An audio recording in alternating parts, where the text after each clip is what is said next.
Hey everyone, it's Kim and welcome back to Read It and Eat.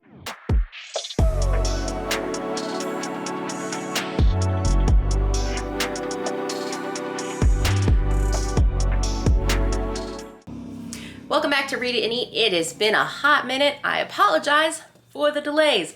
I had attempted to film a bunch of video content before I left for about 2 weeks of travel for work and it just didn't happen.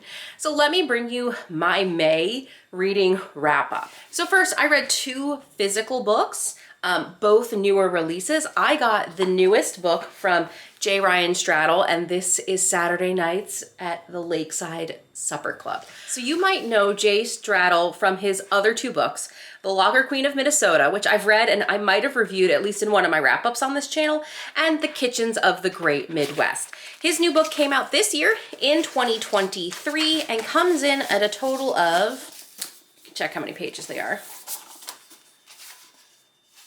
332 pages. So this is, again, like I mentioned, it is a multi-generational story all around the Lakeside Supper Club and all female leads, which is a norm for, I'd say, Jay's writing style. At least the Lager Queen of Minnesota also dealt with, a multi-generational family through the point of view of, or through the stories of the women in the book. This one was very interesting. It's hard because I don't want to go through every single generation and their impact with the diner, but the main family or the main legacy that you're going to follow is Mariel and Ned. So Mariel is the daughter set to inherit the Lakeside Diner, and Ned is her husband. Now Ned is from a wealthy family, and they actually own more of like the Denny's franchise of this universe, or maybe not a Denny's, something close to like a Chick-fil-A in a way. There's a franchise model. They come into new towns, they make diners. So yeah, I guess we could say it's more like a Denny. So it's a little bit of Lakeside versus versus this larger establishment. They come from very different worlds. Mariel is the child of a woman who was always on the run, escaping domestic abuse. And there's just a lot of nuances and beautiful details of this story that I enjoyed. And there's a lot of supporting characters. These are the kind of books that I almost wish were mini-series, but not hyped up mini-series. I don't want like Nicole Kidman to play a role in this. I want it to exist because I think it's a beautiful story. I really hope people read it. And it's one of the elements that I really enjoy of this book is that Mariel's mother, Florence, they just don't have a very great bond. And Florence wants her daughter to pick her up from church one day, and she refuses to leave and accept a ride from anyone but Mariel. And Mariel, having to run this restaurant and being very busy, doesn't have time to drive into the town because this diner is like on a mountainside in a little bit of the middle of nowhere. And like there's a standoff for a little while. So there's a standoff between these 2, mother and daughter, for a little part of the book. I enjoyed being able to move through time as the diner, and essentially, in a way, kind of stayed the same. It was a really beautiful story. Let me just read the inside cover for you too, just in case my synopsis doesn't really do it justice. Mariel Prager needs a break. Her husband, Ned, is having an identity crisis. Her spunky, beloved restaurant is bleeding money by the day, and her mother, Florence, is stubbornly refusing to leave the church where she's been holed up for more than a week. The Lakeside Supper Club has been in Mariel's family for decades, but it also has caused a rift between mother and daughter that never quite healed. Ned is also an heir to the chain of home-style diners, so maybe more like Cracker Barrel would have been a good reference. And he knows his family's chain could provide a better future than his wife's fading restaurant. In the aftermath of a devastating tragedy, Ned and Mariel lose almost everything they hold dear. Can they find a way to rebuild their lives, and will the Lakeside Supper Club be their salvation? In this vanishing world of relish trays and brandy old fashions, New York Times best-selling author J. Ryan Straddle has given us a story full of his signature writing, honest yet fallible, Midwestern characters as they grapple with love and tragedy, hardship and hope, and what their legacy will be when they're gone. Obviously the inside cover does way better of a job explaining this than I did, but that's also what the point of blurbs are. I really loved this because it felt very realistic. It felt very true to the emotions and the burdens and expectations of inheriting family relationships. It was a beautiful book. I read it when I was on my trip in Seattle and read it over 2 days and just really took my time. I find with his writing. I want to take my time and savor this Midwestern world that he's put me in. And I did not grow up in the Midwest, but it feels like a simple time, but at the same time burdened with tons of big challenges and decisions. But this was one of the books I read in May, and I highly recommend it. The second physical book I read was Savor, and this is by the departed Fatima Ali. If you don't know who Fatima is, she is best known as a contestant on Top Chef a few years ago, and lost her life very early at the age of 29 into age 30 from a rare and aggressive form of cancer. And it's a young chef whose dreams were cut short, and she savors every last minute as she explores food and adventure, illness and mortality in this stunning lyrical memoir and family story that sweeps from Pakistan to New York City and beyond. So this is also a picture of the author. So this book could not be finished before she passed away. So Fatima had hired this writer or co-collaborator, Taraji Morel, and memoirs like this are very hard because you know how it's going to end. You know that she will die from cancer, and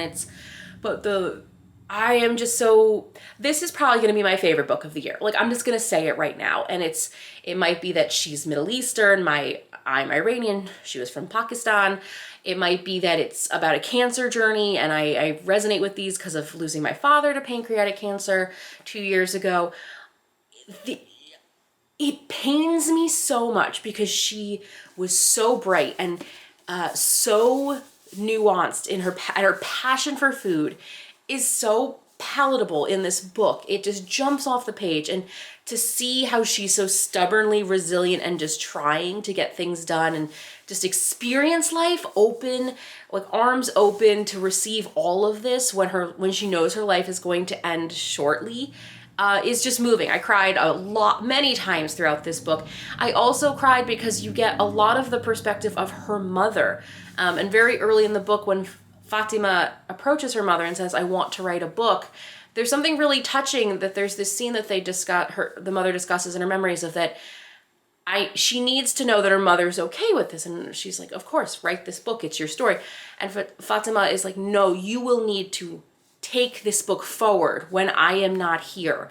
And it's not even just the physical writing and finishing and publishing the book, but the emotional burden of carrying that legacy forward when you're a parent that has to bury your own child.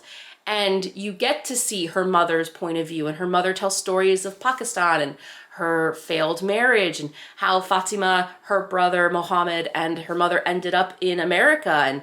And her mother was a little bit of a rebel rouser herself, pushing against societal norms and getting an education and working with children, which was not the norm of Pakistan. And it is such a beautiful book. It is so painful to read, though. At the end of it, frustration, and that's the tragedy of cancer, is that it takes people when we're never ready, but it takes people quickly and aggressively sometimes, and people who had so much potential and so much opportunity, but she leaves such a lasting impression. I was going to do a full review of this book. I might have just all put it in this little video in my wrap up instead. But I will be talking about this book because it did win the James Beard Award for one of the media awards. So I will have a review coming where I talk about reading all of the nominees across specific categories, and spoiler, this one won. 3 more books I read in the month of May. One more was a fiction book. I actually read the physical book. It's just upstairs. I don't have it in front of me. It's Best Served Hot by Amanda Elliott. Amanda Elliott is the author of Sadie on the Plate that came out last year.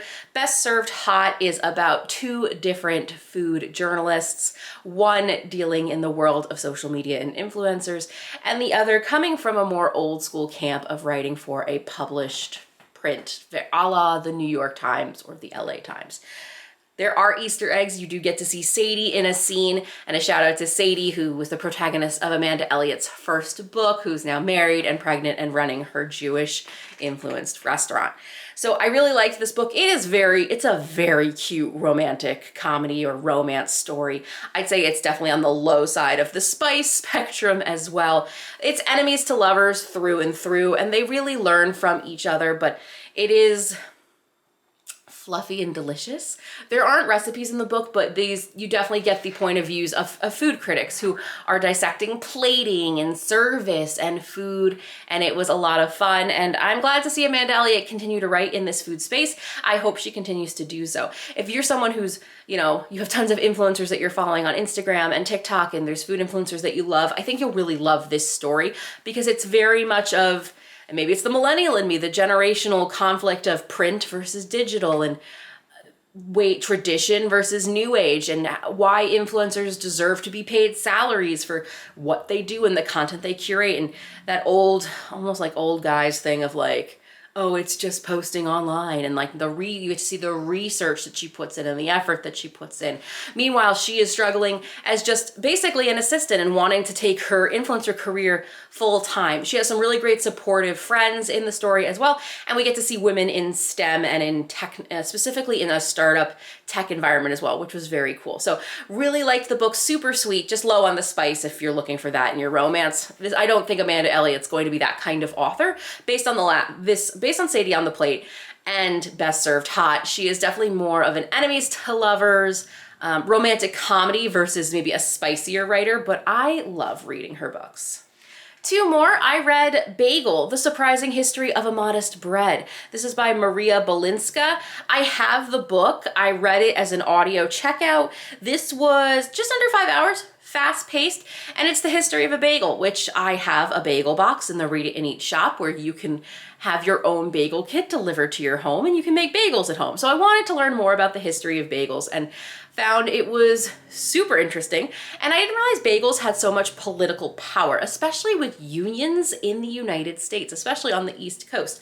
The baker was a very protected role in Jewish culture and also in America when unions first became a thing. They were the first to demand to be taken care of because I think when you think of bagels or food and unions, you might think of like the meatpacking industry and those terrible working conditions. Well, bakers worked in terrible conditions too. They were often in the basement working all night into the morning, hunched over for 12 hours at a time with the floors covered in sawdust and rats. And the bakers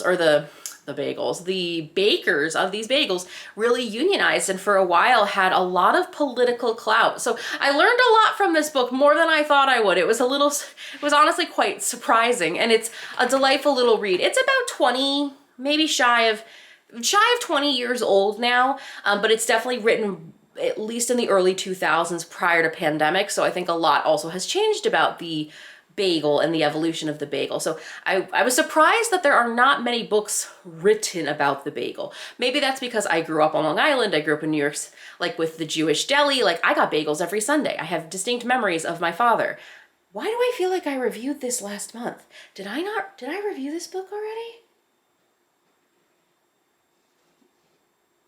I think I talked about it during my reading vlog. That's why this sounds familiar. Anyway, I read Bagel this month. And the final book I read is Your Table is Ready, Tales of a New York City Maitre d' by Michael Chetzi-Azalina.